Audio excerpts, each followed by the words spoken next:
오늘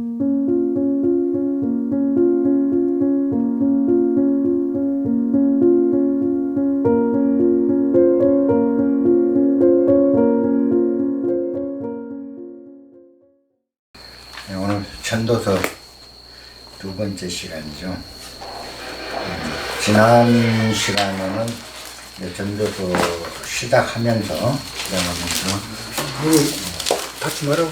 인간이 왜 우리는 삶이 늘 불안한가. 그래서 엄마! 미래가 문 닫으면 안 돼. 불안하고 아니 좀 열어놔. 올 거야 사람들.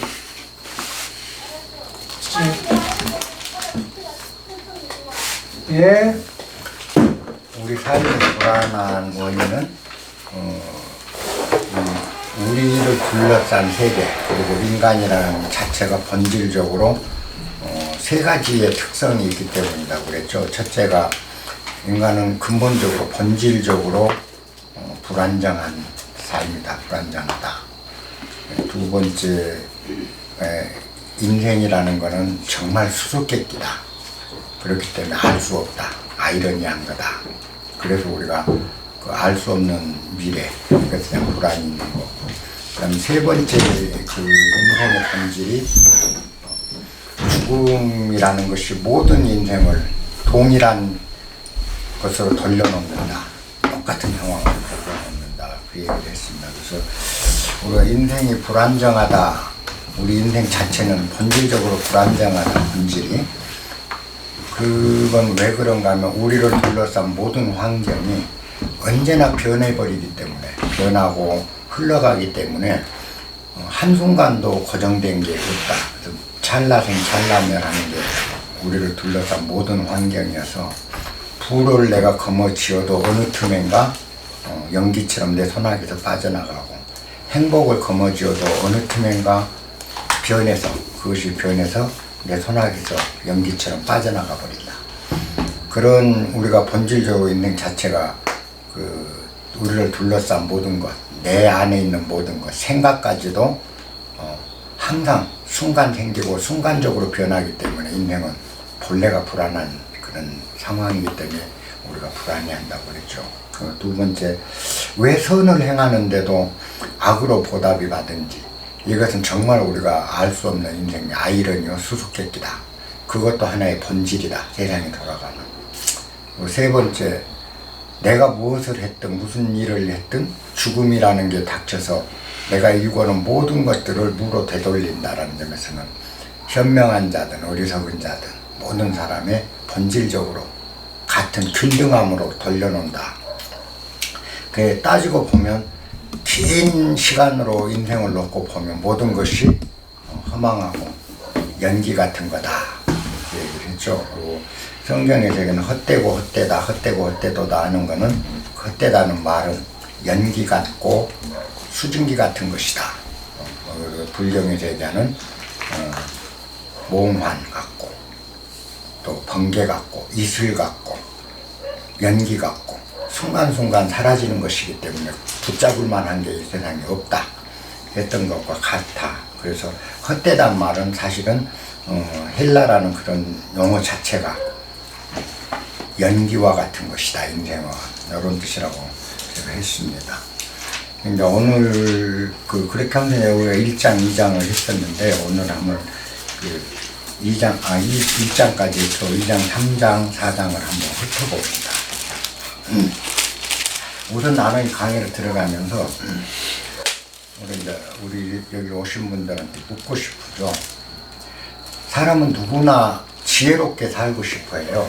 그래서 지혜를 구하고 지혜를 좋아하죠. 우리가 지혜를 추구하잖아요. 지혜롭게 살고 싶어. 근데 왜 우리는 그 지혜를 추구해야 할까요? 왜 우리는 지혜를 추구하고 지혜를 좋아할까? 왜 지혜가 우리 삶에 필요한가? 이 부분에 대해서 혹시 그 생각들이 있으면 같이 한번 공유를 해봅시다. 각자 생각을. 지혜라는 게 왜 필요한 건가요?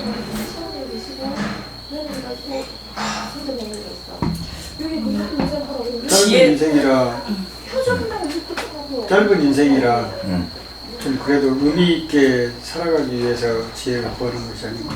그죠? 또 다른 사람. 우리가 지혜라는 것에서 우리가 생각이 공유된 게 참 좋거든요. 지혜롭다는 건 그 나를 입장이 나의 입장과 상대방의 입장을 모두 고려해서 그 어떤 그 문제나 그 어떤 상황에 그 나의 입장과 상대방 입장 사이에 뭔가 문제가 생겼을 때 그걸 처리하는 과정에서 그 지혜가 필요한 거잖아요. 근데 그 진짜 지혜, 진짜 참 지혜라는 거는 나와 상대를 모두 평화롭게 하는 게 참 지혜인 것 같거든요. 그래서 이제 지혜를 추구하고 네네네. 또 다른 분은 왜 우리가 지혜가 필요한가 그런 의견 있으면 한번 얘기해봐. 되게 이렇게 보죠. 지혜로 이런 건 성경이나 모든 경전을 우리가 공부한 건 지혜롭게 살자, 지혜를 얻자 이제 이런 것들이에요. 그러니까 이렇게 공부를 하고 뭔가를 하고 나면 굉장한 지혜롭게 내가 될 것처럼 우리가 생각을 하죠. 사실 그렇게 해서 이제 경전을 읽고 하니까 제법 자기가 생각해도 지혜로워지는 그 상태에 이르게 되죠. 근데 그 지혜를 더 지혜롭고 쭉 올라가고 마지막에 이제 지혜가 더 깊어진다 하면 정말 지혜가 소중해질 텐데 제 경험으로 보면 마지막에 가서는 지혜가 아무 소용이 없다. 이렇게 돼버리더라고요. 이 성경에서 얘기가 지혜 또한 헛되도다 그런 얘기가 저는 가슴에 와닿거든요. 그래. 근데 우리가 지혜라는 것에 대해서 이제 생각을 해보면 지혜는 밝은 것, 그냥 쉽게 지혜자는 밝은 세상에서 살고 우매한 자는 어둠 속에서 산다. 이 생각이 우리한테 강해요. 지혜로운 사람은 세상을 밝게 보고 그러니까 모든 게 밝은 쪽으로 이끌어가고 우매한 사람은 어둠 쪽으로 이끌어간다 이렇게 생각을 하거든요. 근데 이건 맞긴 맞아요. 지혜로운 사람은 약간 밝은 쪽으로 사물을 보고 밝은 쪽으로 끌어가는 힘은 있습니다. 근데 이 지혜가 만능이 되면 안 돼요. 지혜가 만능이 되면 사람이 지혜에 의지하고 지혜에 너무 종속이 되면 큰 문제가 생긴다. 요게 이제 또 오늘 그 가르침이 내용이에요. 왜 그런 거 하면 우매한 자, 그죠? 우매한 내가 당하는 일들을 아무리 지혜가 뛰어난 자라 해서 안 당하지 않는다는 거죠, 세상은. 그죠? 세상에 오고 가는 모든 것들이 우매한 자든 지혜로운 자든 똑같이 온다는 거죠. 고통, 불안, 힘든 일들은 동일하게 와요. 지혜로운 자라 해서 안 오는 게 아니죠. 그리고 그거를 지혜로서 애써서 극복한 사람이라 할지라도 일단은 그 고통을 겪는다는 점에서 우매한 자의 고통과 지매한 자의 고통은 동일해요. 우리가 행복할 수 있다라는 게 지혜로 처리한다고 해서 불행이 안 오고 행복만 오냐? 그렇진 않다는 겁니다. 세상에. 그게 아이러니예요. 그래서 지혜롭게 모든 것에서 올라가고 보니까 모든 게 똑같더라는 걸 아니까 그 다음에는 뭐죠? 지혜를 굳이 활용하고 지혜롭게 살 일이 없어지더라는 거죠. 근데 성경이 같은 얘기를 해요. 똑같은 얘기를 합니다. 한번 그거를 볼까요? 2장 3절을 한번 우리 약산 선생님 한번 읽어보세요. 2장 3절.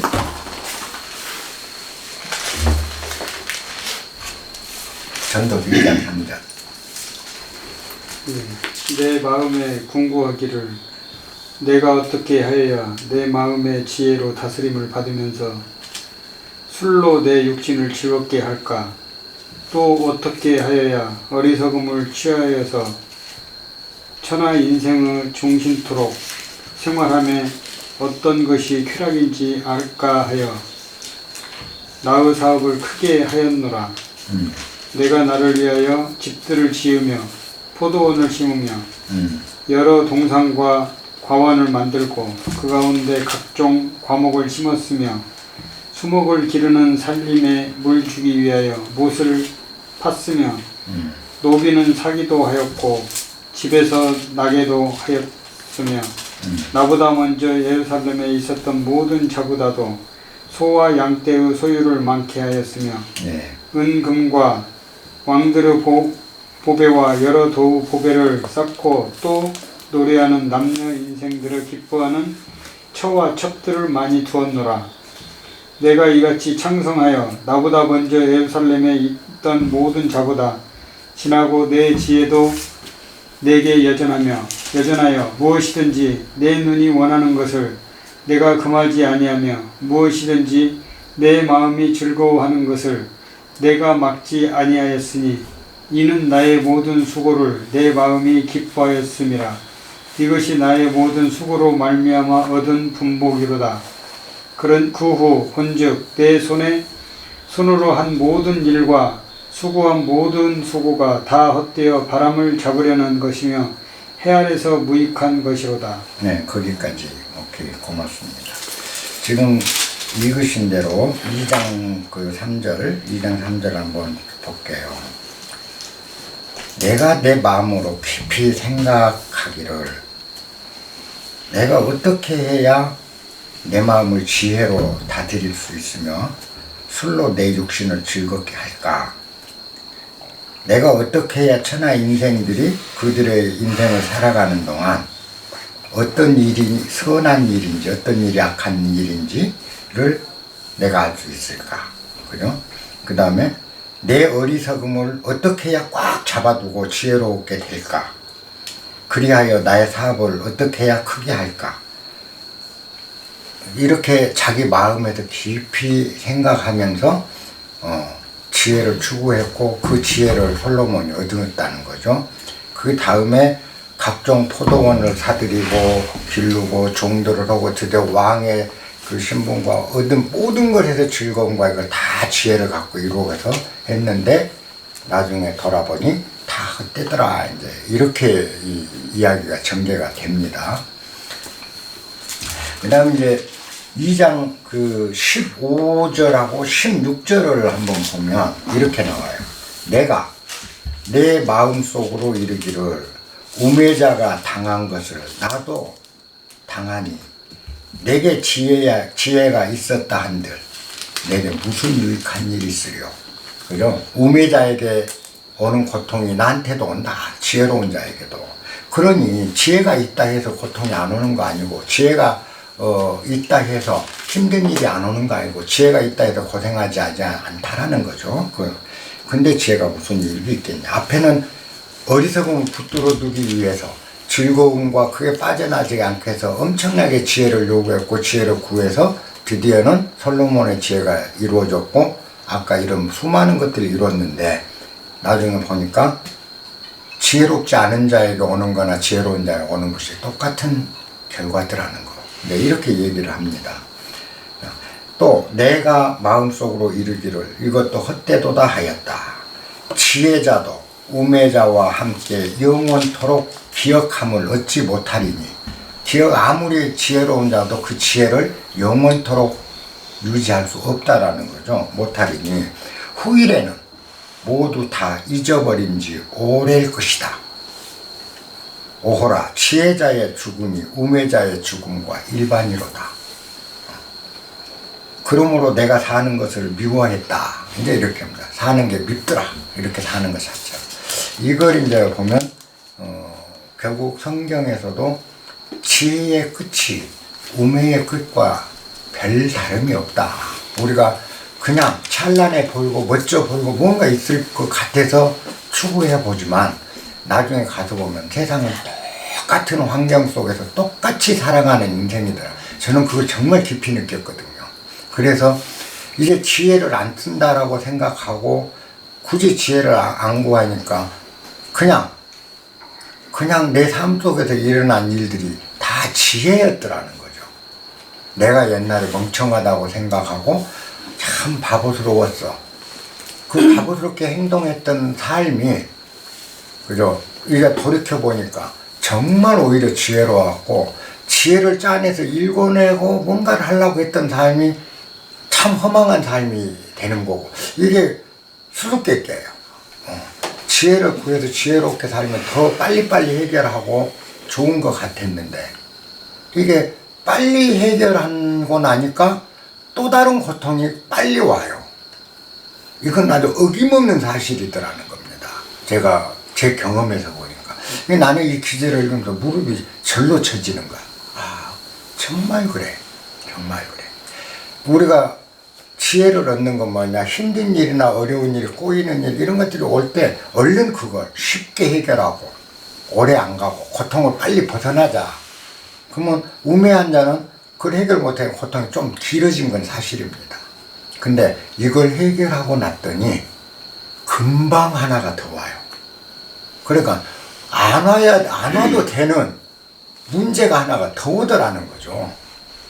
근데 이걸 그 전에 내가 강의 때 얘기했죠. 네팔, 오래된 거기 어디야? 라다크. 라다크 이야기잖아요. 아들놈이 거기 가서 남의 집에 이제 같이 오랫동안 그 살다 보니까 농사짓는 할아버지가 물을 계속 손으로 그 논에 물을 퍼올려서 물을 대는 거죠. 답답하니까. 기계화해서 양수기 하나 갖다 놓으시죠. 놓으면은 금방 확 되니까. 양수기 갖다 놓으면 금방 일 끝나는데 왜 이렇게 일을 쓰십니까? 양수기 하나 놔드릴게요. 그러니까 노인이 쳐다보더니 왜 일을 빨리 끝내야 돼? 왜 일을 빨리 끝내야 돼? 라고 묻더라는 거죠. 그래서 아니, 일을 빨리 끝내면 딴 일을 또 할 수 있잖아요. 아니, 일을 하기 위해서 일을 빨리 끝낸다고? 그 무슨 우매한 짓이야. 또 일을 하기 위해서 일을 빨리 끝내는 거 계속 일만 하겠다는 거죠. 그럼 더 돈을 많이 벌잖아요.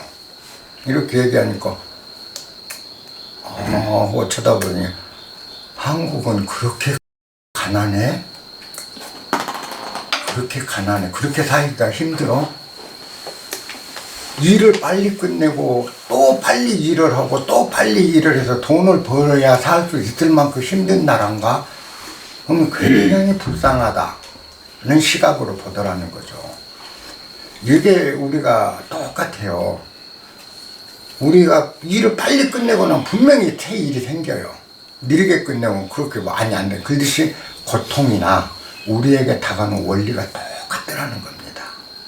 그래서 지혜로 일을 빨리 해결하고 나면 그 일은 빨리 끝나고 분명하게 이게 고통 기간은 짧아지는데, 우매하게 요거 끌고 가면 다른 고통이 올 틈이 없어요. 오지를 못해. 이게 원리더라고. 그 다음 고통이 또 한 게, 결국은 고통을 겪는다는 점은 똑같은 양이 돼버리더라는 겁니다. 요걸 지금 얘기한 거라고. 이게. 그래서 그러면 우매한 자에게는 똑같이 왔는데, 지혜로우니까 나는 빨리 끝내고 그 다음에 고통이 안 오면 한동안 내가 편해야 되는데, 세상은 그렇게 되질 않는다는 것. 그래서 지혜를 쓸 필요가 없어지더라. 그런데 이제 지혜를 안 쓰고 그냥 똑같이 보통처럼 살아가니까 뜻밖의 그때나 지금이나 지혜를 쓸 때나 안 쓸 때나 편안한 거나 고통이나 똑같으니까 이제 받아들일 준비가 되니까 아무렇지도 않더라. 이런 그 논리가 형성이 되더라고요. 그러니까 사실 지혜가 중요하죠. 중요하지만 우리가 지나치게 지혜가 의존하려고 해서도 고통은 더 큰 고통을 겪게 될 수가 있다라는 겁니다. 지혜가 중요하지만 그 지혜가 있다 해서 고통이 오지 않는다는 것은 아니다.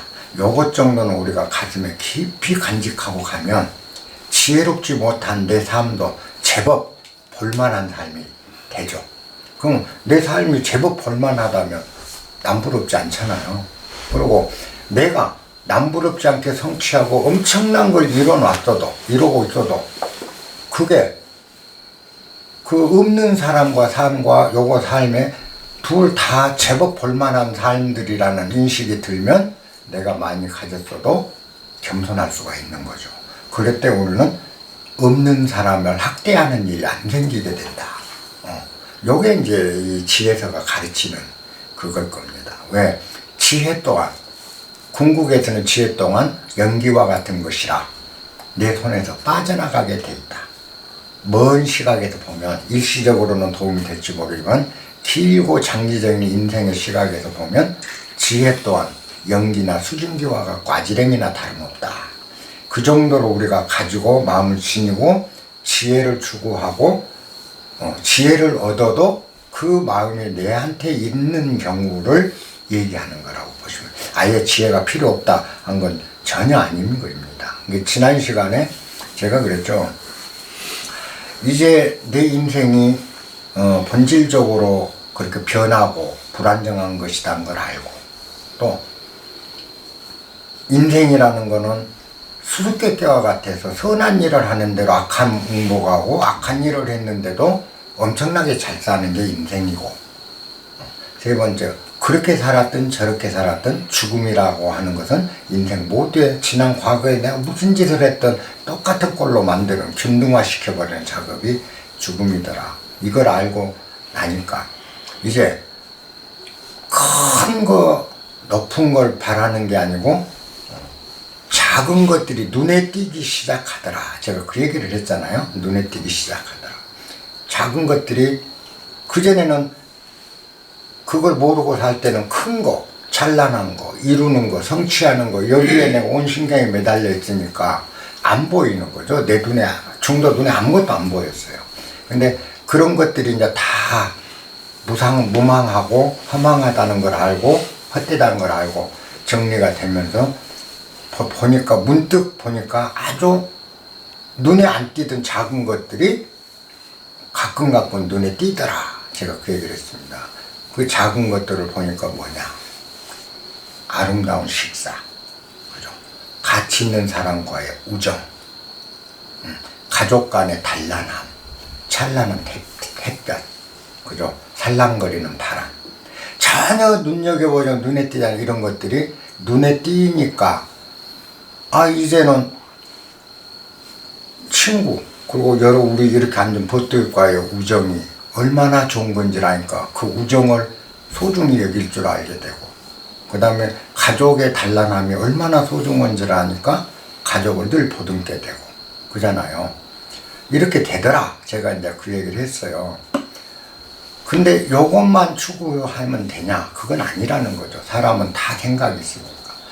이제 큰 일을 추구하고 거대한 사고를 일구고 다 이 일은 그럼 포기한, 절대 그런 얘기는 아닙니다. 왜냐?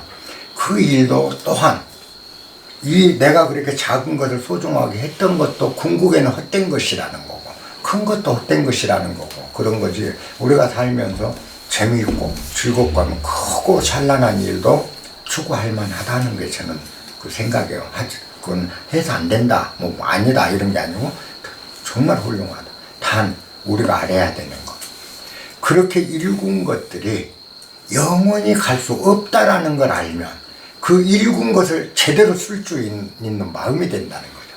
그 일군 것이 바람과 같다, 헛되다, 이 뜻으로 봤지만 내가 일군 것이 하나의 연기와 같은 거라 손에 쥐었지만 어느 틈엔가 사라질 수 있는 거라는 걸 알면 내가 읽어놓은 걸 제대로 쓸 수 있는 사람으로 우리가 변한다. 그래서 이 헛됨의 도리를 정말 우리가 잘 새기게 되면 큰 일을 더 크게 읽을 수가 있는 거죠. 그죠? 솔로몬의 영화보다 더 큰 영화를 누릴 수가 있는 거예요. 누리면서도 이 영화가 헛되다는 걸 알면, 그죠? 이 영화가 타락한 영화로 가지를 않겠죠. 솔로몬이 마지막에 타락했던 건 뭘까요? 여기서 이제 전도서에서는 이게 헛되다 하지만 솔로몬 헛된 걸 모르고 죽었잖아요. 그래서 후대의 전도자가 솔로몬의 삶을 꼭 자기가 솔로몬인 것처럼 의인화해서 전도서를 썼다 그랬잖아요. 솔로몬이 그때 이게 헛되다는 걸 알고 그렇게 했다면, 결국 아지랭이 잡는 것에 불과했다는 걸 안다면 솔로몬의 영화를 그렇게 안 썼을 거다. 그리고 솔로몬이 그렇게 읽어놨는데, 그랬더니 그 찬란한 왕국이 어떻게 됐는가? 솔로몬이 온갖 지혜를 다 써서 만들어 놨는데 불과 솔로몬 죽고 자기 아들 대에 가서 2년 만에 나라가 반으로 쪼끄박 나고 해체가 돼버리잖아요. 그러면 솔로몬이 일생 동안 고생해서 이루어놓은 건 무엇인가? 이런 문제. 그래서 내가 큰 일을 하면서도 이게 하나의 아지랭이라는 걸 우리가 알자. 언제든 손에 빠져나갈 수 있다는 거를. 그러면은 자식한테 왕국을 물려주는 게 아니라 그 순간 왕국에 사는 백성들한테 왕국의 부와 풍요와 아름다움을 주는 거죠. 솔로몬도 그랬을 거라는 거. 그래서 우리가 이 도리를 안다는 게 이제 그런 좋은 점이 있다. 그렇게 생각합니다. 지혜 또한 마찬가지다. 지혜도 그렇다는 걸 알고 지혜를 쓰면 그 지혜가 참되게 써진다는 거예요. 근데 이 지혜가 내가 이렇게 헛된다는 걸, 지혜도 아지랑이라는 걸 모르고 그냥 지혜를 쓰고 있으면 그 지혜에 쓴 지혜 자체에 지혜도 아지랑이 같은 거라는 걸 모르고 영원할 걸로 알고 지혜에 너무 의존하면서 이렇게 가다 보면 우리가 뭐냐, 사람의 정이 사라지는 거죠. 그죠? 정이 사라져 버린다. 차가워진다는 거죠. 그걸 우리가 알고, 그래서 지혜 또한 우리가 추구할 만한 거지만 그 지혜가 궁극에 가서는 지혜가 있다 해도 고통이 안 오는 거고, 해결한다 해서 해결하면 다음에는 한 기간 안 오는 게 아니라 바로바로 오겠다. 이 정도는 알고 지혜를 쓸 수 있어야 이 지혜가 소중하게 쓰인다. 성경은 이제 그걸 나는 가르친다고 봐요. 그 다음에 이제 2장 그 아까 보면 솔로몬이 엄청 장성하잖아요. 장성하고 무엇이든지 다 가졌어요. 그리고 이전에 어떤 왕들보다 더 많은 걸 가졌다 그러거든요. 이게 이제 성공입니다. 그죠? 솔로몬의 성공은. 우리 다 성공하기를 바라죠. 성공하기 싫은 사람이 없어. 나도 지금도 성공하고 싶어 죽겠거든. 그잖아요. 이 성공한 게 누구나 바라요. 네.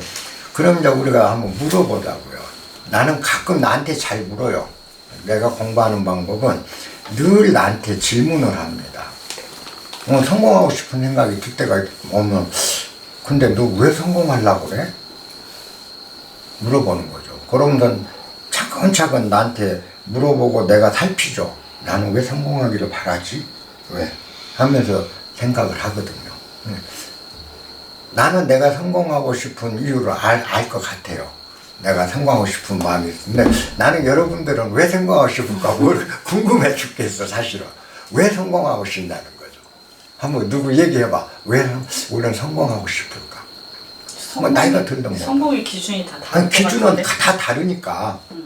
근데 일반적으로 어떤 성공이든 상관이 없잖아요. 내가 원하는 일을 해낸 게 성공이니까. 근데 나는 지금도 내가 성공하고 싶은 방향은 돈 많이 벌고 싶은 성공이에요. 난 진짜 그래. 돈 많이 벌고 싶은 성공 하고 싶어. 그럼 나는 돈을 많이 벌면 좋겠거든. 그러니까 이렇듯이 우리가 사람들마다 다 성공의 기준인데 왜 우리는 어떤 삶에서 성공하기를 바라냐는 거죠. 이걸 우리 묻질 않거든요. 성공하기를 원하고 있는데 왜 성공하려고 하지라고 자기한테 물어보지를 않는, 그 물음을 많이 안 갖는다는 거죠. 질문을. 그죠? 그럼 아까 솔로몬이 이렇게 하고 나서 돌아본 즉 이 또한 헛되어 바람을 잡는 것과 같으며 해 아래에서 무익한 것이더라. 이래 그러거든. 자, 우리가 성공을 해서 우선 돈으로 봅시다. 돈으로. 나는 내가 성공하고 돈을 많이 버는 성공을 하고 싶다. 내가 그랬잖아요. 근데 난 진짜 돈 많이 벌고 싶어요. 근데 돈을 많이 벌면 나는 아마 자식한테 물려주거나 뒤에 후손한테 물려주는 일은 안 할 것 같아요. 그건 하기 싫어. 난 돈을 많이 벌고 싶은 이유가 단 한 가지뿐이에요. 이렇게 여러분들 같이 누구 뭐 가난한 사람 돕고 난 그런 생각도 없어요. 돈 많이 벌어서 곁에 있는 다정한 사람들하고 가끔 따뜻하게 식사하고 같이 영화관에도 가고 같이 어울림을 하고 이런 데 쓰고 싶은 거야. 나는 진짜 그래. 그러니까 내가 돈 벌고 싶은 돈은 많은 게 아니라 한 내 일생에서 내가 여유롭게 쓸 수 있는 한 5천만 원만 가지면 나 늙어 죽을 때까지 그렇게 살 수 있을 것 같아. 그래서 돈을 벌고 싶어. 진짜로. 근데 뒤로 물려준다는 개념은 저는 왜 그러냐. 내가 고생을 해가지고 돈을 모으고 성공을 해서 물려준다고 보자요. 물려줬다고. 그러면 내 자손이 저 양반이 고생해서 물려준 것이라고 생각할 수 있겠는가라는 점. 두 번째, 그걸 물려받은 자식이 나처럼 그렇게 지혜롭게 쓸 것인지, 아니면 우매자처럼 그냥 술 먹고 탕진하며 자기 인생을 망칠 것인지 전혀 알지도 못하는데, 그런 곳에 있어서 고생한 걸 고생한 줄도 모르고 어떻게 쓸 줄도 모르는 상태에 있는 놈한테 넘겨준다면 난 굉장히 회의적이에요. 난 그래요. 진짜로. 그 의미가 없는 거야. 차라리 그놈이 어떻게 쓸지 모르고 지혜롭게 쓸지 더 나쁘게 쓸지도 모르는 상황에서 내가 돈이 있다면 이 돈을 어떻게 쓰겠느냐는 거죠. 지금 옆에 있는 사람하고 밥 먹고 아름답고 즐겁게 지내는데 이 돈을 쓰는 것이 정말 아름답다. 나는 그것 때문에 돈 벌고 싶은 거예요. 성공하고 싶고. 왜냐? 뒤로 물려주어봤자, 또 자식한테 고래등 같은 집을 주어봤자 아무 쓸모없는, 지는 지가 일구고 지가 자기 힘으로 세상을 살아가야지, 고생한 사람 걸 아무 고생 없이 받아서 흥청망청하거나 흥청망청 안 한다 할지라도 고생 않고 살아간다는 건 여행의 삶이지 진실한 삶이 안 된다. 그건 물려주고 싶은 생각이 없는 거야. 난 솔직히 그래. 그래서 내가 한다면 나는 돈 한 5천만 원만 벌었으면 좋겠다. 그럼 다 이제 죽을 때까지 그 돈 조금씩 해서 다정한 사람, 그리고 찬란한 햇빛 속에서 가끔 산보 같이 하고 할 거예요. 이런 사람 살면 참 좋겠나. 저는 좀 통이 작아. 근데 이런 거죠. 그 뜻이 우리가 자기의 지혜와 지식과 온갖 재주를 다 부려서, 그러고 고생해서 얻어낸 것들을 아무 고생도 수고도 하지 않은 자에게 물려준다는 것은 좀 생각을 해볼 문제가 있는 거다라는 거죠. 그래서 아까 솔로몬이 여기서 그것들이 하늘 아래 해 아래에서 다 무익했다 라고 한 거는 나는 그렇게 받아들였어요. 솔로몬이 그 영화가 무익하다 한 건 그잖아요. 근데 그 사람도 내가 물려준 것이 자랑스럽고, 물려줬더니 후손 대대로 좋은 일을 하면서 아름다운 세상을 만들며 살아갔다, 요렇게 되면 자랑스럽다고 할 텐데 전혀 자랑스럽다고 안 하거든. 이게 그러면 우리가 재산을 물려주지 않을 바에는 이렇게 모은 재산을 어디다 쓸 것이냐. 많은 재산을 내가 잠자고 입고 자고 할 수 있는 것 뺀 나머지가 있다면 이렇게 아름답게 사는데 나는 투자를 하고 싶다라는 거죠. 그러면 우리가 이제 돈을 이제 5억이 아니고 이제 더 커서 배포가 좀 커갖고 한 500억, 100억, 1000억을 모으는 거대한 부자들 성공을 보자고요. 그분들이 그렇게 돈을 모았으면 모아서 그죠. 과연 그분들이 따뜻하게 벗과 우정을 나눌 줄 알고, 그죠? 막걸리 한 잔 넣고 이웃과 정을 나누는데 그 돈을 쓰고 있는지, 아니면 그 돈을 어떻게 쓰고 있는지 우리가 살고 있는 세상의 모든 사람들을 한번 가만히 생각을 해보고 이렇게 볼 필요가 있다라는 거죠. 그렇게 일궈도 아무런 사랑이 없이 돈이 그냥 자기 스스로 혼자의 만족, 나 돈 많아 하는 만족하고 있다면 과연 그게 무슨 의미가 있을까. 그렇게 살다가 다 결국은 아까 말대로 고생도 안 해본 놈한테 다 넘어갈 텐데, 그럴 바에는 그렇게 쓰는 게 옳지 않을까. 그래서 이 세상 만물이 손에 쥔 아지랑이와 같다는 걸 알면 우리가 쓰는 방법을 배우는 거죠. 옳게 쓰는 법을 안다. 저는 그렇게 생각해요. 이 잠언을 하면서. 어떤 것이 우리가 살아가는 도리냐. 그러니까 돈을 많이 벌수록 좋죠. 부자가 될수록 좋잖아요. 왜? 얼마나 좋아요. 부자가 되면.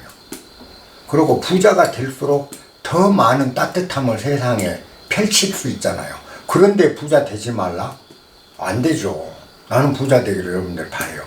정말 여러분들 몇 천억, 몇 조를 굴릴 수 있었으면 좋겠어요. 얼마나 좋습니까? 이렇게 우리가 모아가는 과정에도 헛됨의 도리. 여기서 모든 것이 헛되다. 모든 것이 헛되다 아니야 하지 말고 모든 것이 아지랭이다. 손에 쥐어야 금방 나간다. 그리고 내가 그걸 어딘가에 주어도 그 또한 주어도 그 받은 놈한테도 그건 아지랑일 뿐이다라는 걸 알면 지금 여기 이 자리에 돈을 쓰게 된다. 지금 여기 이 자리에 재능을 쓰게 된다. 지금 여기 이 자리에 내가 얻은 지식을 쓰게 된다. 지금 여기 이 자리에 내 모든 것을 쏟아놓는 사람이 된다라는 거죠. 이게 중요한 거죠. 여러분도 많이 성공하셔야 돼요. 나는 여러분 무지하게 성공하기를 바라고. 이 강의는 사실 우리가 성공하기 위한 강의입니다. 자, 그 다음에 이제 그 3장을 한번 볼게요. 3장을 누가 한번 읽어주시는데 3장 1절부터 9절까지만 좀 읽어봐 주십시오. 차근차근 천천히 한번 읽어봐요. 천하의 범사가 기한이 있고 모든 목적이 이룰 때가 있나니 날 때가 있고 죽을 때가 있으며 심을 때가 있고 심은 것을 뽑을 때가 있으며 죽일 때가 있고 치료시킬 때가 있으며 헐 때가 있고 세울 때가 있으며 울 때가 있고 웃을 때가 있으며 슬퍼할 때가 있고 춤출 때가 있으며 돌을 던져 버릴 때가 있고 돌을 거둘 때가 있으며 안을 때가 있고 않는 일을 멀리할 때가 있으며 찾을 때가 있고 잃을 때가 있으며 지킬 때가 있고 버릴 때가 있으며 찢을 때가 있고 꿰맬 때가 있으며 잠잠할 때가 있고 말할 때가 있으며 사랑할 때가 있고 미워할 때가 있으며 전쟁할 때가 있고 평화할 때가 있느니라. 일하는 자가 그 수고로 말미암아 무슨 이익이 있으랴. 네, 맞습니다. 자, 여기는 그 모든 일에는 때가 있다. 이제 이런 얘기를 지금 하고 있습니다. 네, 요 뒤에는 이제 보면은 뒤는 그 다 또 헛되다. 요로 연결되나요? 네, 때가 있다. 네. 이 기절이 사실은 그 참 중요한 기절입니다. 우리가 살면서 염두에 둬야 될 때예요.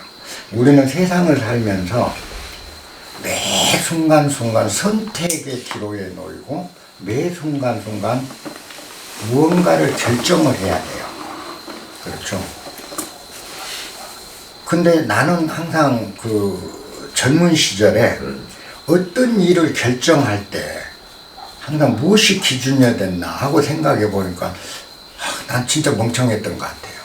세상을 살면서 무엇을 기준으로 삼아서 결정해 본 적이 없는 것 같더라고요. 그냥 즉흥적이었던 것 같아요. 그러니까 내 인생에 심사숙고가 별로 없었던 것 같다. 어릴 때부터 잘 더듬어 보거든요, 항상. 그러면 항상 그냥 즉흥적이었어, 내가. 그러니까 뭐 실패도 많고, 뒤죽박죽 될 때도 많고, 잘된 결정이 있을 때도 많고, 이제 그랬던 것 같아요.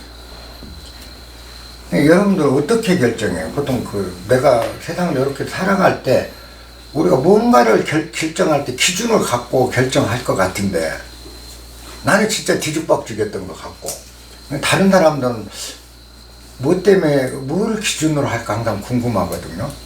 우리가 그 선택의 기준을 뭘로 잡고 있죠? 결정. 응? 감으로. 뭐? 감으로. 감. 오케이, 감. 또 우리 현암님은 뭘로 기준할까? 제가 앞으로 불편하지 않고 남들한테도 비난받지 않는 어떤 그런 식으로. 그렇구나. 운정당은 보통 결정하고 선택할 때 기준이 뭐예요? 그냥 뭐 그냥 일반적이고 보편적인 거 그냥 그런 거 그냥 안 튀는 순에서 남들 눈치 봐가면서 그냥 적당히 네, 적당히 한 나 같은 애. 한 3등 정도 할 수 있게 4명 중에서 그래. 우리 교장 선생님은 어떻게 했어? 보통 손해 안 보는 정도. 예. 또 예. 전에는 그 뭐 가치관이나 뭐 인생관 뭐 이런 걸 생각을 했었는데 지금은 뭐 그냥 서로가 원만한 관계 네. 이런 쪽에서 결정을 하는 것 같아요. 그래서 대부분 그렇지. 우리 중경 선생님. 저는 오랫동안 어떤 진리라고 생각했던 종교의 가르침이나 그런 부분들을 결정의 기준으로 삼았던 것 같습니다. 근데 내가 볼 때는 다 구라치고 있는 거야. 나는 아까 진짜 기준이 엉망진창했다는데 항상 내 욕망이 기준이었던 것 같아. 내 욕심. 무엇이든 어떤 내가 했든 남의 눈치를 본 것도 남에게 잘 보이고 싶은 내 욕망의 소산이었던 것 같아. 내가 한 모든 결정은 내 욕망을 추구하는 결정이었더라. 그게 기준이 됐다는 거. 그게 이제 내 삶에서 통절한 반성이 저한테 일어난 게 여기 내려와서거든요. 언제나 나는 사랑이란 이름으로까지 결정을 하면서도 그게 사랑이 아니라 그 사랑 속에 숨겨져 있는데 욕망을 실현시키는 결정 쪽으로 저는 그렇게 했더라고요. 내 인생 전체가. 그래서 내가 정말 부끄럽고 세상에 하늘에 부끄러운 내 모습을 보게 된 거죠. 어떤 선한 결정을 내린다고 했는데 그 뒤면을 파보니까 결국은 내 욕망 추구더라는 거죠. 그게 심지어 어떤 것까지나 내가 돈을 밖에서 벌어와요. 몰아서 가족에 자식과 마누라한테 번 돈을 줘요. 내 경우에 이제 주잖아요. 그리고 안락하게 살게끔 풍요롭게 살게끔 만들어주면 마누라도 자식도 즐거워하고 웃는 얼굴이 있잖아요. 그잖아요. 그러니까 나는 항상 뭐라고 생각했냐, 이 가족들의 즐겁게 사는 이걸 위해서 나는 돈을 번다. 그렇기 때문에 난 다 열심히 하겠다라고 결심을 했고 결정을 하고 그렇게 해요. 돈. 그러다가 어느 날 삐끗하니까 화가 났어요. 화가 나서 가족들을 제가 몰아붙인 일이 있어요. 나는 너희들을 위해서 밤잠을 못 자고 밖에서 이렇게 고생을 하면서 오로지 너희들이 즐겁고 행복한 모습 그걸 그렇게 살게 하려고 이 고생을 했는데 그 속도 모르고 그러냐고 서운해하면 막 토해내요. 여기 내려온 후에 그런 과거를 돌아본 거죠. 나는 과연 자식과 마누라가 행복하고 즐거우라고 그 일을 했을까? 꼭 그랬던 것 같아 막. 그래서 더 정직해지자. 진짜 그랬냐? 보니까 그들이 즐거워하면서 우리 아빠 최고다, 우리 남편 고맙습니다 하는 그 모습을 보고 싶은 내 욕망이 나로 하여금 일을 하게 만들었다라는 거죠. 그럼 나는 그 사람들을 위해서 단 한 개의 내가 옳은 일도 해본 적이 없는 존재였다라는 겁니다. 내가 한 모든 결정은, 내가 한 모든 선행은 내가 그들이 즐거워하는 것을 보고 내가 내 즐거움을 안에서 일어나는 그 즐거운 맛을 보려고 그런 것이지, 가들이 즐거운 걸 보려고 온 게 아니고 즐거워하는 그 모습을 보고 내 스스로 즐거워하고 싶은 이 내 욕망이더라는 거죠. 근본 소생. 그러니 그럼 나는 일생을 살면서 무엇을 누구에게 해준 적이 있는가? 단 하나도 없더라는 거죠. 오직 나. 모든 것이 나한테 이래. 모든 내 행동의 발단, 모든 결정의 발단은 누군가를 위한 게 아니고 100% 내 자신을 위한 것이었더라. 철저히 이기적인 거죠. 그러니까 그걸 알고 나니까 이게 내 존재더라. 그러고 나서 그럼 앞으로 어떻게 살아야 되나 고민을 해봤죠. 어떻게 살아야 되나. 내가 이런 놈이 남을 위해서 내가 살 수 있을까? 남을 위해서 뭔가를 할 수 자신 없어요. 지금도 자신 없어요. 안 돼. 왜? 내가 최고지. 안 돼. 그래서 그날부터 거짓말하지 말자. 진짜 진실로다. 더는 속이지 말자. 이제부터는 그런 나를 인정하고 철저히 나 자신을 위해서 산다. 나는 그런 사람이란 거 세상에 선언하고 나는 오직 나를 위해서만 사는 사람이라고 공개하고 나를 위해서만 살자. 그러나요? 그러면서 이제 나만 생각을 하는 거야. 남 생각 안 하고 오직 이제 정직하게 난 나를 위해서 살아. 난 누구에게 관심 없어. 자식도 관심 있는 것 같았지만 따지고 보니까 전부 나를 위해서야. 자식을 위한 건 난 이만큼도 한 적 없어. 그게 아니더라. 그걸 이제 선언하고 그렇게 살아. 그렇게 살다 보니까 불과 며칠이 안 됐는데 모든 사람의 삶이 그와 같다는 걸 알게 된 거죠. 그러니까 이제는 상대가 자기를 위해서 살고 나한테 이만큼의 관심도 안 갖고 나한테 요만큼 관심을 요만큼 가져준다 이만큼 피해를 줘도 당연한 거다라는 거죠. 나도 그럴 테니까. 그러니까 상대가 나한테 무슨 짓을 해도 이해가 되고 그 모습이 내 모습이니까 미운 게 아니라 그래 이게 바로 인간의 진솔한 모습이요. 내 모습은 상대가 아름다워 보이는 거예요.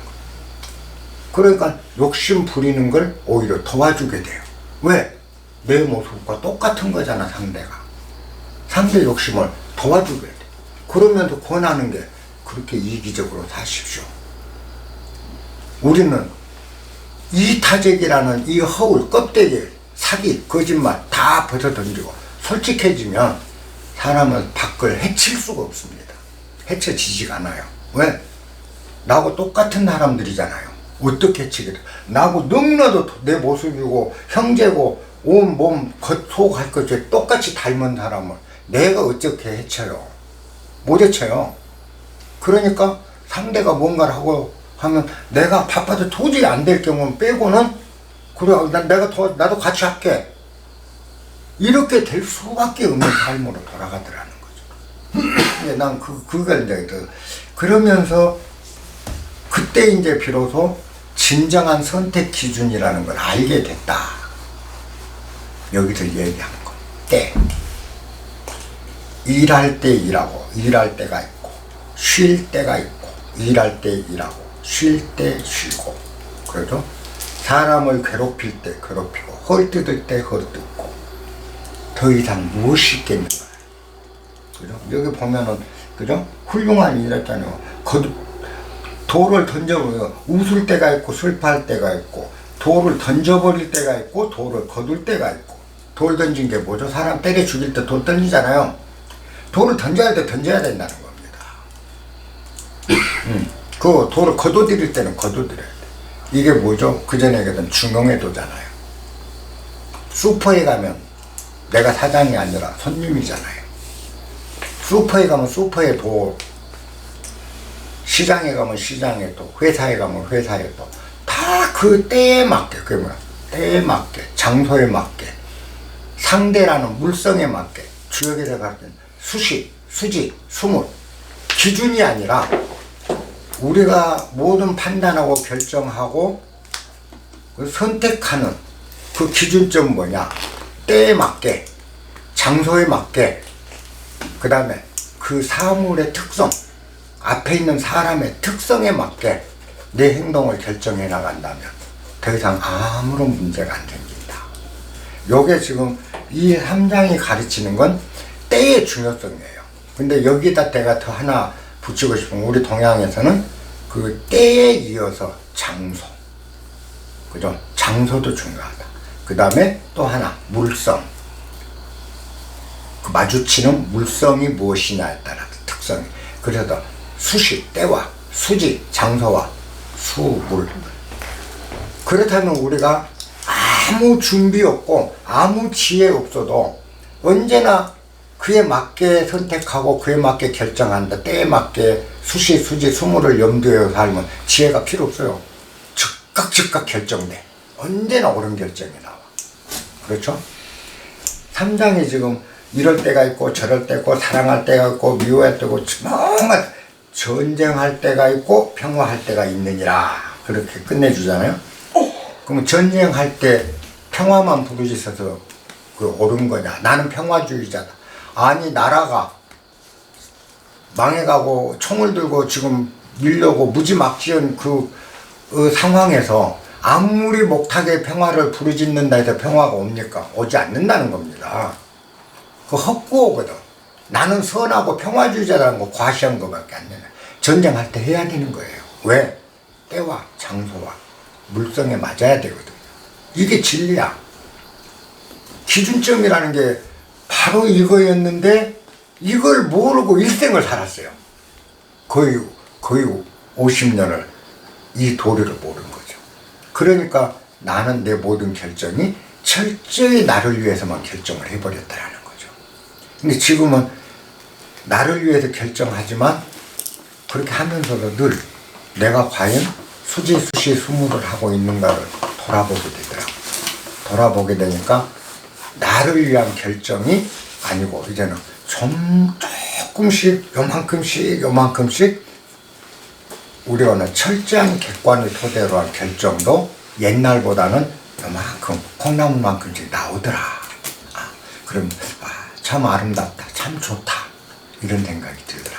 이 3장이 가르치고자 하는 거, 때의 중요성.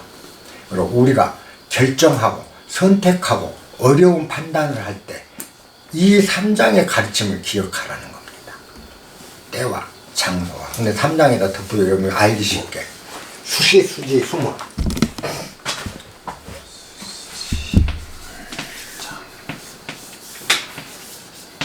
따를 숫자죠. 때, 그 다음에 장소,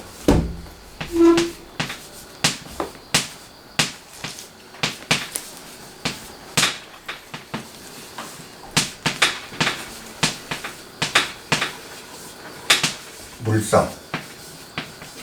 그죠? 우리가 저녁 때인지 아침 때인지 있는 데가 집인지 밖인지 물성, 서방인지 아들인지 이게 맞게끔 행동이 돼줘야 되잖아요. 근데 간단히 예를 들면 그거지만 그 외 모든 사안이 이거더라는 거. 그러면 인생에 대과가 없다는 거죠. 큰 과실이 없다. 그 외에 나머지는 내 욕망에 따라서 결정되거나 체면에 따라서 결정되거나 남의 눈치를 봐서 결정된 것은 그 결과가 반드시 업으로 나타나더라. 그리고 정말 그건 공감을 해요.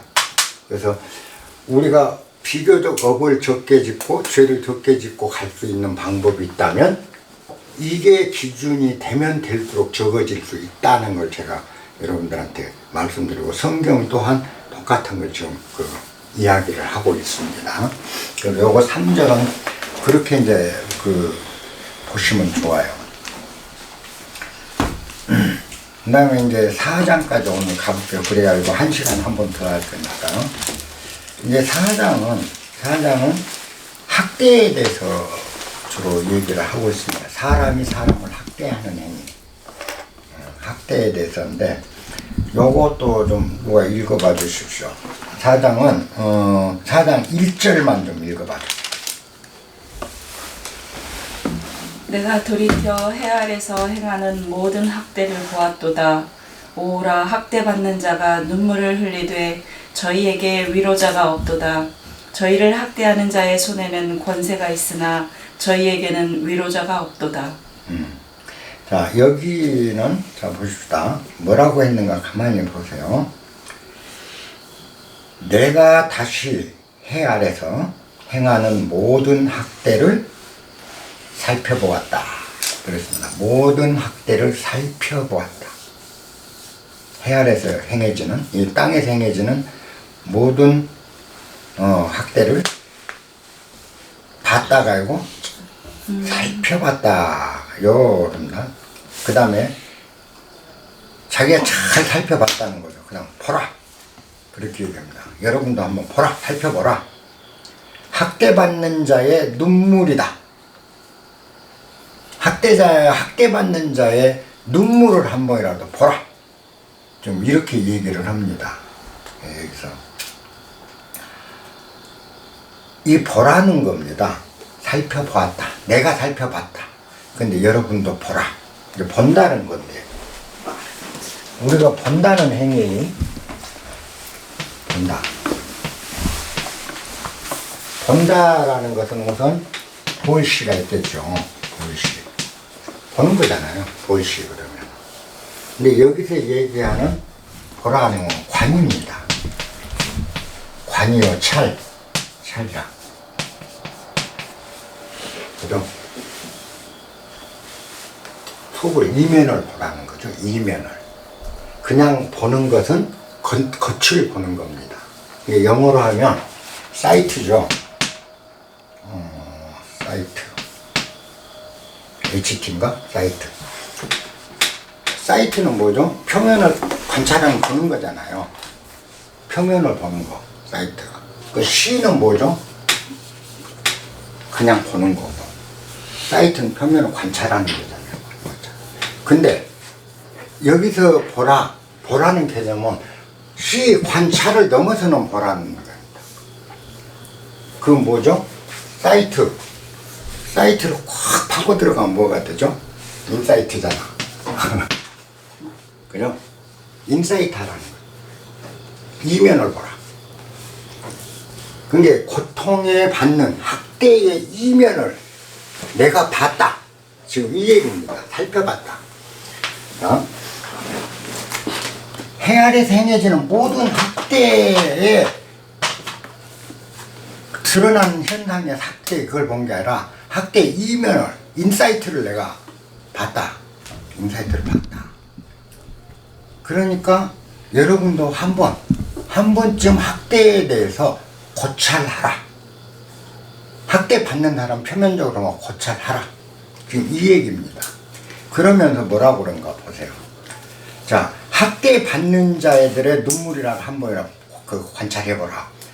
그들에게는 위로자가 없다. 그들을 학대하는 자의 손에는 권세가 있으나 학대받는 그들에게는 위로자가 없다. 이게 뭐죠? 학대자에게는 권세가 있다고 그랬습니다. 권세가. 학대자는 힘이 있다라는 소리죠. 학대란 건 결국 뭐죠? 힘 있는 자가 힘을 옳게 쓰지 않고 힘을 남용하는 경우 학대가 시작되는 거죠. 힘 있는 자가 힘을 옳게 쓰면 학대가 없는 거죠. 그잖아요. 여기서 우리가 힘 있는 자가 아니라면, 내가 힘을 갖춘 힘 있는 자가 아니라면 아닌 우리가 할 수 있는 일, 이거는 분명하게 드러나기 시작하죠. 그게 이제 뭐냐, 우리가 할 일. 힘없어 학대받는 자, 학대하는 자를 뺀 나머지들은 그럼 무엇을 해야 되냐? 학대를 막는 거냐? 아니면 싸우는 거냐? 이런 문제가 대두되죠. 근데 예수님은 내내 그 성경 전체를 통해서 예수님 뭐라고 하냐?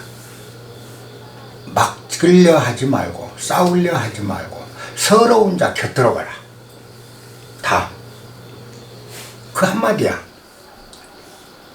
막고 싸우는 게 아니라 우리가 할 일은 서러운 자 곁에 다가가주는 거. 여기 그러잖아. 그들에게는 위로자가 없다. 위로자가 없다. 요게 우리 할 일이고, 학대받는 자가 할 일, 학대하는 자가 할 일은 또 달라요. 자, 아까 여기서 우리가 지금 시대 상황을 갖고 얘기를 하면 여러분들이 잘 이해가 될 겁니다. 우리 시대 상황에서 벌어진 게 뭐냐? 아까 이제 학대라는 거는 힘 있는 자가 하는 것이지 힘 없는 자는 학대하지를 못하거든요. 힘 있는 자의 논리라는 겁니다. 그래서 가진 자의 횡포라는 거예요. 재벌, 부자 이런 가진 자가 노동자를 착취한 건 학대였어요. 학대했습니다. 왜? 힘 있는 자가 갈취를 했기 때문에 학대예요. 자, 요게 되고 난 다음에 지속되면서 이제는 노동자들이 힘을 갖추게 됐어요. 힘을 갖추면서 노동자들이 막강한 힘을 갖추니까 재벌 해체, 부자들 거 빼앗아서 갖자, 우리가 갖자. 이 논리로 이제는 가진 자를 학대하는 시대로 들어갑니다. 그럼 부자가 힘을 행사한 학대와 아까 약자였던 자가 다시 힘을 가지니까 하고 있는 학대가 동일한 건지 아닌지를 보라. 이면을 보라. 사이트를 보라는 겁니다. 학대는 그렇게 시작되는 거예요. 그러면 지금 노동자들이 똑같은 논리로 부자도 옛날 학대했으니까 우리도 힘을 가졌으니까 우리도 학대할 거야 하고 학대를 해서 부자를 전부 몰살시키고 부를 다 폐쇄시켜서 다 없애버린 다음에 그 힘을 어디다 쓸 수 있는가는 명백하지 않느냐는 겁니다. 그죠? 그 힘을 어디다 쓰겠어요? 이제는 누구한테 쏟겠냐는 거. 부자가 사라지면 그 사람의 학대 대상은 누가 되겠느냐. 요게 우리가 세상을 바라보는 시각이 돼야 돼요. 이게 할 일인 거고. 그래서 이제는 우리가 학대자가 힘의 논리예요. 언제나 학대자는 힘 있는 자인 거죠. 그러면 정말 그 학대를 받았으면 그 속에서 그 사람들은 우리는 그랬으니까 거기까지는 학대하지 않는다는데 그게 아니거든요. 이제는 뺏는 그 힘을 쓰는 정도가 아니라 복수심까지 가세된 학대가 되기 때문에 더 큰 학대로 번져간다는 겁니다. 세상은. 성경이 지금 그걸 가르치는 거죠. 인사이트를 보라. 과연 그 힘을 그렇게 남용했던 부자 새끼들의 힘이나 노동자 새끼들의 힘이나 똑같은 짓거리 하고 있는 놈들끼리 똑같이 하는데 누구 편 들고 어떤 놈이 좋고 어떤 놈이 잘하는데 그 놈들이 힘 갖추면 세상이 좋아지겠느냐. 요 논리 정말 정확히 바라는 거예요. 학대의 논리입니다. 이런 거를 우리가 보면 우리가 할 일은 어느 쪽이든 무한대로 그런 힘을 쓸 수 있는 자를 그 힘을 쓰지 않고 학대자의 옆으로 다가가 주는 게 좋아요. 그래서 재벌이 학대를 당할 때는 우리는 재벌 곁에 가고 서러운 자 곁에 가라. 예수님은 노동자가 학대당할 때는 노동자 곁으로 가고 그러면 감히 무지막지한 학대는 일어나지 않거든. 근데 지금 세상은 복수한다. 복수심에 불타니까 속이 시원해. 사이다 같아. 그러면 같이 쓸려. 그러면 더 큰 힘을 줘. 그 피해는 다시 누가 입냐? 우리 모두가 입는다는 겁니다. 이게 세상이 끊임없이 반복된 세상의 역사라는 거죠. 학대의 논리를 여러분들이 사장은 뒤를 차근차근 읽어보셔야 돼요. 그러고 나서 우리는 언제나 예수님이 말씀하신 대로 저는 기독교인이 아닌다면 정말 나 예수님 존경해. 언제나 너는 서러운 곁으로 가라.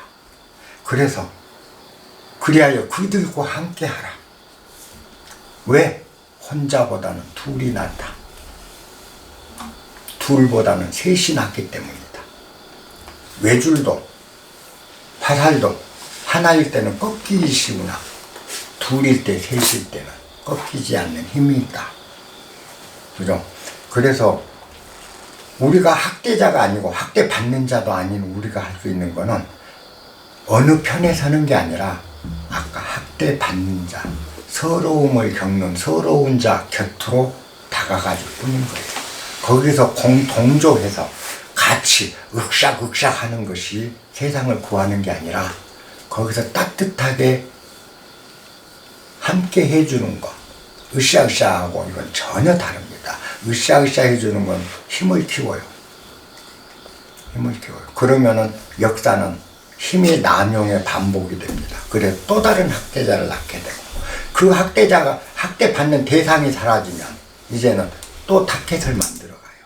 이거 우리 역사 흐름에서 다 봤잖아요. 우리가 살면서 다 겪었잖아요. 제가 참 이 정치판 싸우는 걸 보고 국민들은 그게 아니잖아요. 국민이 바라는 건 뭡니까? 누가 집권하고 누가 아니라 국민들 따뜻하고 서러운 사람 없게 사는 세상 오면 그만이잖아요. 그잖아요. 근데 저 사람들 하는 일은 뭐냐는 거죠. 우리가 그러면 무엇을 못했던 거죠. 언제나 우리는 서러운 자 편에 서지 못했던 거죠. 그리고 구호 앞에 섰어요.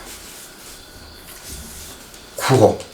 그럴듯한 구호 앞에 섰고 진실로 서러운 자 곁에 서보질 않았다는 거죠. 우리가 성경을 공부하고 경전을 공부한 건 진실을 보라는 겁니다. 언제나.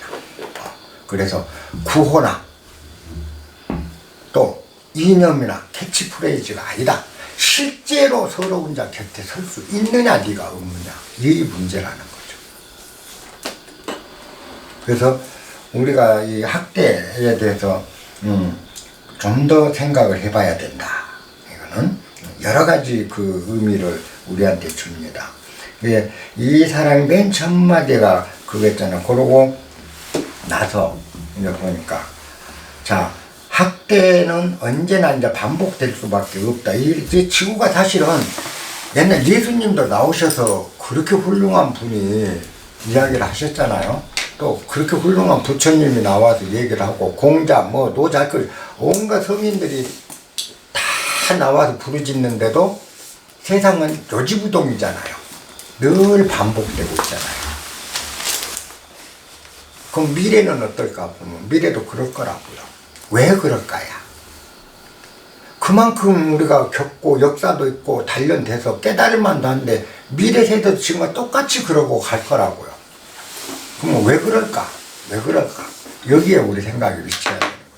가르침이 부족해서? 철학이 부족해서? 아니잖아요. 아니요. 가르치면 다 가르친다는데 해놨어.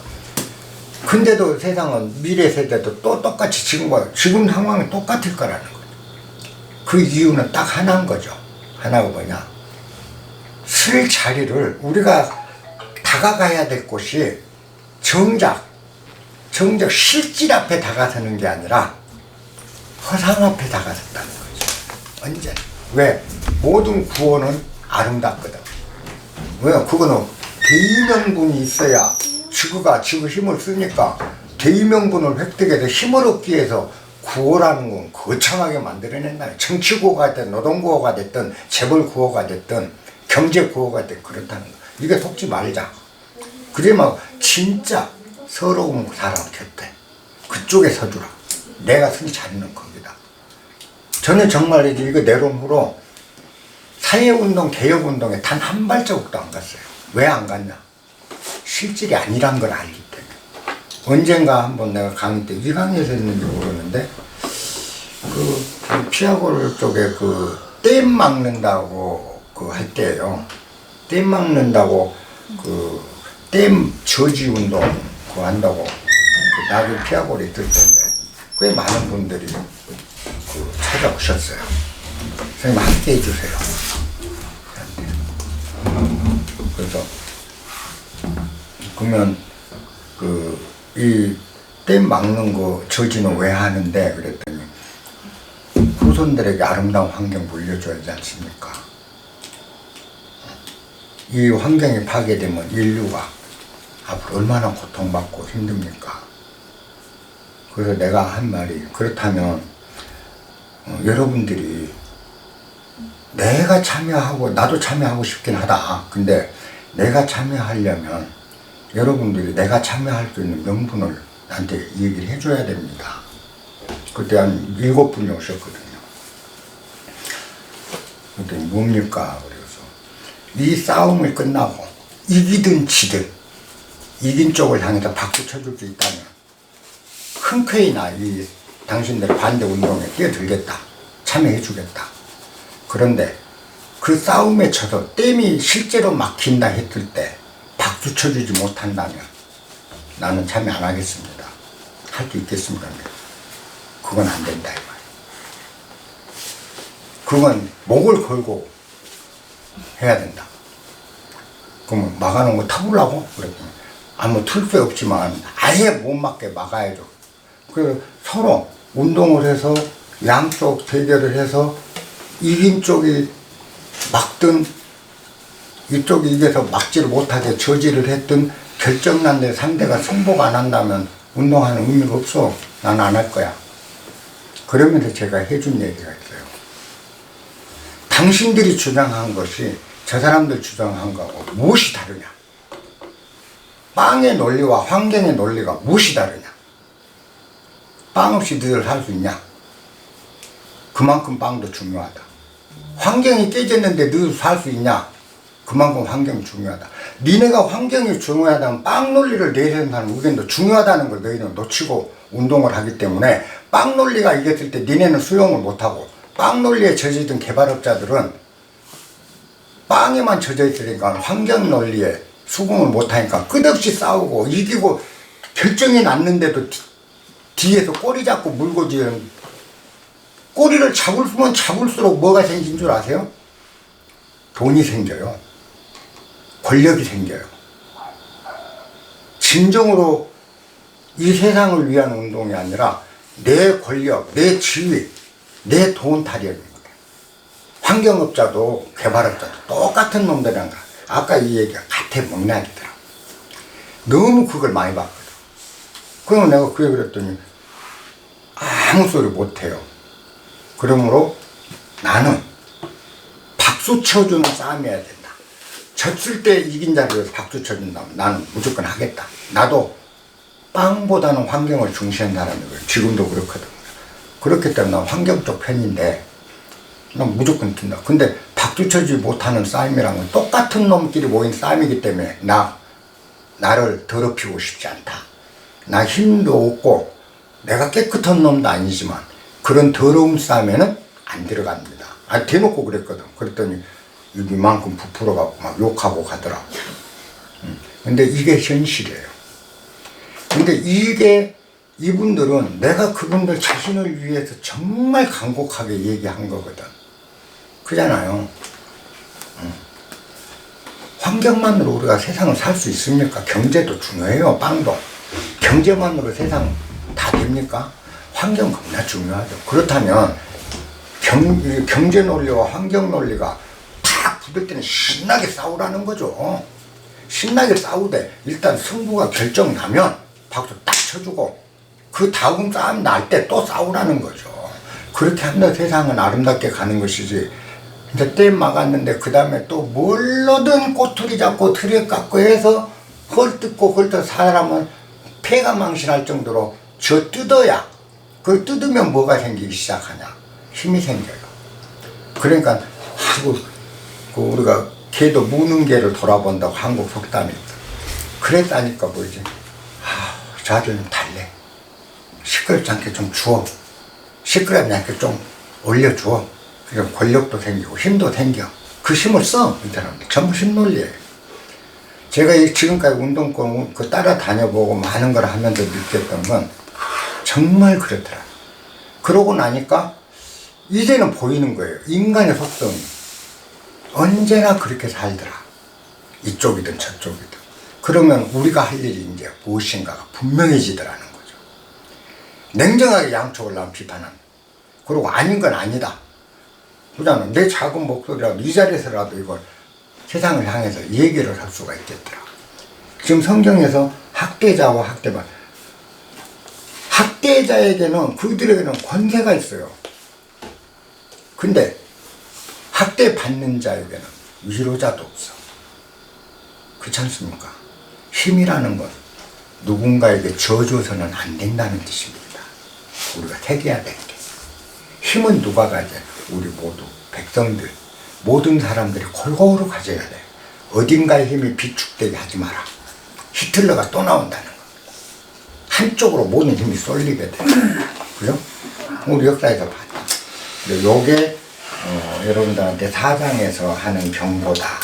뒤는 여러분들이 한 번씩 조금 읽어보십시오. 이제 그러고 나머지는 이제 좀 해가지고 1시간 더 하는 걸로 하고 오늘 강의는 이 정도로 했으면 좋겠습니다. 요약해서 지혜롭게 살고자 한다. 그렇지만 이 지혜를 얻는 것을 포기하라는 얘기가 아니다. 충분히 지혜를 얻고 지혜롭게 살도록 하라. 단, 이 지혜, 내가 얻어서 지혜롭게 하는 이 지혜 또한 우매와 동일한 것일 뿐이다. 훨씬 뛰어난 게 아니다. 우매자에게 오는 고통이 지혜자에게 안 오는 건 아니다.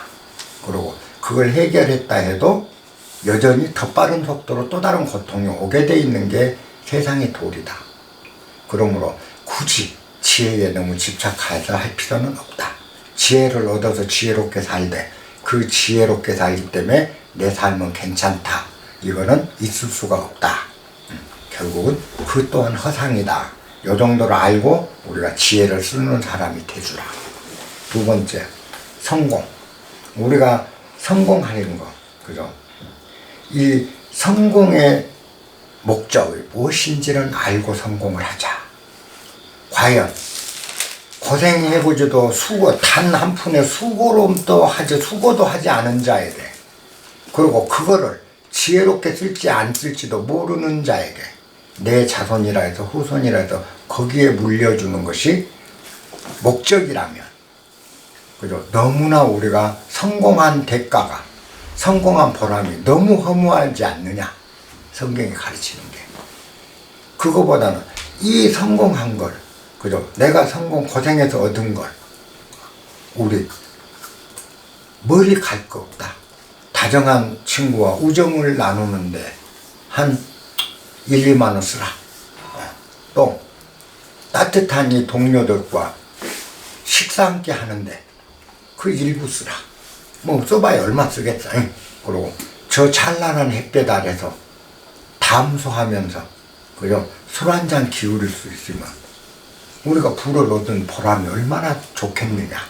그래서 성공을 추구하되, 그리고 성공의 목적을 한 번쯤 생각해보라. 요게 우리가 오늘 그 전도서에서 배울 얘기고, 세 번째, 우리가 세상 일을 하면서 언제나 선택과 결정, 여기에 부딪히게 된다. 선택과 결정의 기준은 무엇으로 할 것이냐. 여기서 항상 때가 있다. 때가 있다. 그리고 요걸 조금 확장시켜 구체화시켜서 때와 장소와 물성에 맞게 이렇게 하면 거의 큰 차질이 없다. 다음 세 번째, 학대하는 자와 학대받는 자. 세상은 항상 힘의 파워게임이다. 힘의 논리다.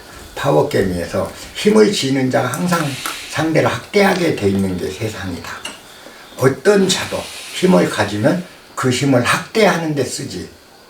특히 대중힘을, 군중의 힘이라는 것은 100% 처절한 학대로 가고 있다는 건 역사 전체가 증명하고 있다. 그러므로 학대하는 자와 학대받는 자에서는 맞고 싸우고가 문제가 아니라, 그게 아니라 학대받는 자 측, 서러운 자 측에 서줄 뿐이다. 그래서 서러운 자라 해서 힘을 키우려 하지 말라는 겁니다. 이쪽의 편에 서서 이쪽 편이 많아지면 저절로 많아진 힘이 이쪽을 누르기 때문에 저절로 평정되고, 그 다음에 이쪽의 힘이 커지면 다시 우리는 서러운 자 편으로 가줘야 된다. 이럴 때 세상이 아름다워질 수 있다. 요게 그 사장에서 우리에게 가르치는 소중한 가르침입니다. 저는 이제 그렇게 생각합니다. 오늘 여기서 마칠게요.